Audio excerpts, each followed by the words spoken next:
വിജയലക്ഷ്മി എന്തോ എന്തായത് ഇങ്ങനെ അടങ്ങിയിരിക്കണം, വളരെ ഒരു സാധു കുട്ടിയെ പോലെ. സ്കൂളിലൊക്കെ പഠിക്കുമ്പോ വിജയലക്ഷ്മിയുടെ കൂട്ടുകാർ വിജയലക്ഷ്മിയെ വിളിച്ചിട്ട് എന്തായിരുന്നു അറിയാം? പോരുകോഴി. ഇപ്പോഴും പോരുണ്ടല്ലേ? ആരോട് ഏറ്റവും കൂടുതൽ പോരെടുക്കണം, അച്ഛനോടോ അമ്മയോടോ? അല്ലല്ല, അച്ഛനോടും അമ്മയോടും ഒന്നുമില്ല. പിന്നെ ഈ മുറ്റ ആൾക്കാരുണ്ട്, ചില ഭയങ്കര സാധനങ്ങളുണ്ട്, അങ്ങനെയുള്ള ആൾക്കാരോട് മാത്രമേ പോരെടുക്കുള്ളൂ. അല്ലാത്തവരോട് ഞാൻ മര്യാദ പാവം. ഞാൻ അപ്പൊ പോരുകോഴി എന്നുള്ള പേര് ഇപ്പോഴും ആൾക്കാർ വിളിക്കുന്നുണ്ടോ? ഉണ്ട്, അമ്മായി വിളിക്കുന്നുണ്ട്. അമ്മായി വിളിക്കുന്നുണ്ട്. അമ്മായി ഒരു സാധനമാണല്ലേ? അമ്മായി കുഴപ്പമൊന്നുമില്ല. അമ്മായി കുഴപ്പമില്ല, അമ്മായി നല്ല അമ്മായി, നല്ല അമ്മായിയാണ്. അപ്പൊ ഏതാ നല്ലതല്ലാത്ത അമ്മായി? നല്ലതല്ലാത്തതാ. ടീച്ചർമാരെയൊക്കെ ഒരുപാട് ഉപദ്രവിച്ച കുട്ടിയല്ലേ ഇത്? നല്ലതല്ലാത്ത അമ്മായി ആരും ഇല്ല. എന്നറിയോ, സ്കൂളിലൊരു ഭയങ്കര ഒരു ഏതമ്മായിയാ പറഞ്ഞ നല്ല അമ്മായി എന്ന് പറഞ്ഞ? ലത എന്ന് പറഞ്ഞ അമ്മായി. ഓ, ഞാൻ വിചാരിച്ച അമ്മായിയുടെ പേര് നല്ലമ്മായി എന്നാ വിചാരിച്ചത്. ഇതൊരു അമ്മായി വരട്ടെ. എൻ്റെ മോളുടെ ഗുരുവായിരുന്നു. ഇപ്പോൾ അവളുടെ കല്യാണമൊക്കെ കഴിഞ്ഞവൾ പോയി. പക്ഷേ ഇപ്പോഴും ഞാനും വിജയും തമ്മിലുള്ള ബന്ധം ഒരമ്മയും മകളും പോലെ തന്നെയാണ്. വിജയുടെ ഉയർച്ചയിൽ ഏറ്റവും അധികം സന്തോഷിക്കുന്നത് ഞാനാണെന്നാണ് എൻ്റെ വിശ്വാസം.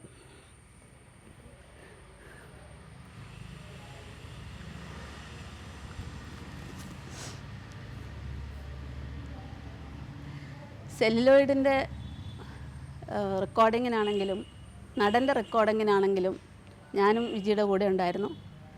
വിജി ഏത് പ്രോഗ്രാമിന് പോയാലും എന്നെ വിളിക്കും. പണ്ട് മുതലേ അങ്ങനെയാണ്. എന്ത് പ്രോഗ്രാമിന് പോകണം, എനിക്ക് സൗകര്യം ഉണ്ടെങ്കിൽ ഞാൻ പോകും, ഇല്ലെങ്കിൽ പോകാറില്ല. പക്ഷേ വിജിയുടെ ആ ഉയർച്ചയിൽ ഞാൻ വളരെയധികം സന്തോഷിക്കുന്നു. ഇത് ഞങ്ങൾ പ്രതീക്ഷിച്ചത് തന്നെയാണ്. ചെറുപ്പം മുതലേ വിജിക്ക് എന്തൊരു കഴിവാണെന്ന് പറയാനറിയില്ല. ശരിക്കും പറഞ്ഞാൽ അതാർക്കും അതിശയോക്തിയായിട്ട് തോന്നുമായിരിക്കും. സാക്ഷാൽ സരസ്വതി ദേവി എന്ന് വേണമെങ്കിൽ പറയാം. അതുപോലെയുള്ള ഒരു ദേവിയുടെ ഒരു അവതാരം തന്നെയാണ് വിജി എന്നേ എനിക്ക് പറയാൻ പറ്റുള്ളൂ. സരസ്വതി, എന്തോ ഇപ്പൊ ഈ കേട്ട ശബ്ദം ആരുടെയാണെന്നറിയാലോ? നമ്മളെ ഗിരിജാമ്മയാണ്.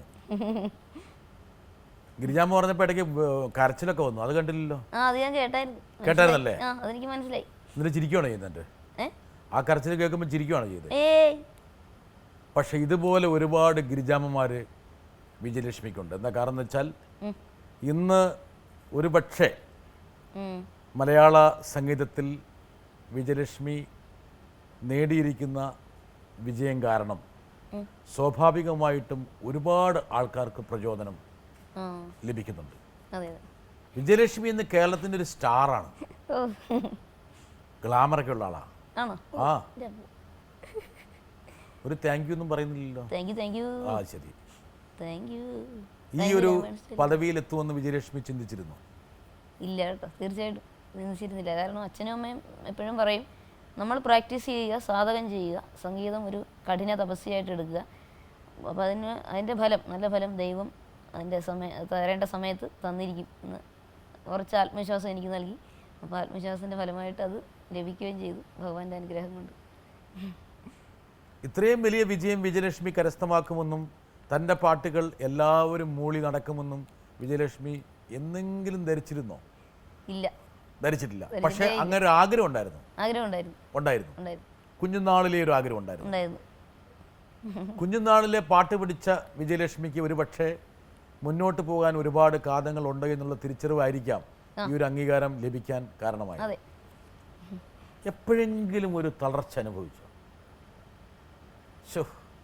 ഞാൻ എന്ത് ചെയ്യാനാണ്, അങ്ങനെയാ മറ്റുള്ളവർക്ക് പറ്റുന്ന എനിക്ക് പറ്റുമോ? അത് ചില കാര്യങ്ങളൊക്കെ ഉണ്ട്. ചിലപ്പോൾ മനസ്സ് മടുത്തു, ചിലപ്പോഴൊക്കെ. അപ്പോൾ അച്ഛനും അമ്മയും സമാധാനിപ്പിക്കും, അങ്ങനെയൊന്നും ചിന്തിക്കണ്ട, വിജയിക്ക് കിട്ടിയേക്കുന്ന കഴിവ് വേറെ ആർക്കെങ്കിലും ഉണ്ടോ, അപ്പം എല്ലാം ഉണ്ടായിട്ട് എന്താ പ്രയോജനം, ഞങ്ങൾക്കൊക്കെ എല്ലാം ഉണ്ടായിട്ട് എന്താ പ്രയോജനം എന്നൊക്കെ പറഞ്ഞ് സമാധാനിപ്പിക്കും ഇടയ്ക്കിടയ്ക്ക്. അമ്മയും അച്ഛനും ഒരുപോലെ പരിലാളിച്ചു. അതെ, ഏക സന്താനം. തീർച്ചയായിട്ടും. അതെ, ഒരുപാട് സ്നേഹം തോന്നുന്നു. അതെ, അമ്മയോടും അച്ഛനോടും കുറുമ്പൊക്കെ കാണിച്ചിട്ടുണ്ടോ? പണ്ടൊക്കെ കൊച്ചിലെ ഒരുപാട് കുരുത്തക്കേട് കാണിച്ചിട്ടുണ്ട്. കാണിച്ചോ? എന്നാലും അമ്മയ്ക്കും അച്ഛനും സ്നേഹം മാത്രം. സ്നേഹം അത് അറിവില്ലായ്മ കൊണ്ട് നമുക്ക് പറ്റിപ്പോയത്. ഇപ്പൊ അങ്ങനെയൊന്നും ഇല്ല കേട്ടോ.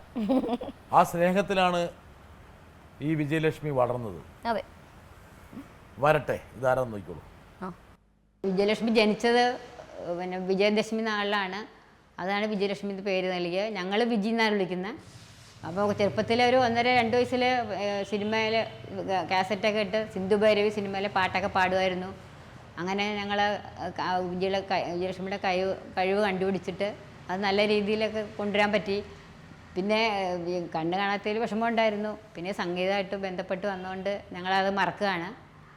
പിന്നെ തമാശയൊക്കെ ചിലവർ പറയുമ്പോൾ അത് വിജിക്ക് ബുദ്ധിമുട്ടായിട്ട് തോന്നും, പിന്നെ വിഷമിക്കും. സിന്ധു ഭൈരവിയിലെ പാട്ടുകളാണ് വിജി ആദ്യം പാടി തുടങ്ങിയത് അതെ അല്ലേ? അതെ. ആ പാട്ട് ഓർമ്മയുണ്ടോ? ഉണ്ട്. പിടിക്കേ, നമുക്കൊന്ന് തുടങ്ങാം. ആ വരട്ടെ, വരുന്നിടത്ത് മുഴുവൻ വരട്ടെ. നാനൊരു സിന്ധു കാവടി ചിന്ത്, നാനൊരു സിന്ധു காவடி சிந்து, ராகம் புரியவில்லை, உள்ள சோகம் தெரியவில்லை, தந்தை இருந்தும் தாயும் இருந்தும் சொந்தம் எதுவும் இல்லை, அதை சொல்ல தெரியவில்லை. நானொரு சிந்து காவடி சிந்து, ராகம் புரியவில்லை, உள்ள சோகம் தெரியவில்லை, தந்தை இருந்தும் தாயும் இருந்தும் சொந்தம் எதுவும் இல்லை, அதை சொல்ல தெரியவில்லை. Thank you.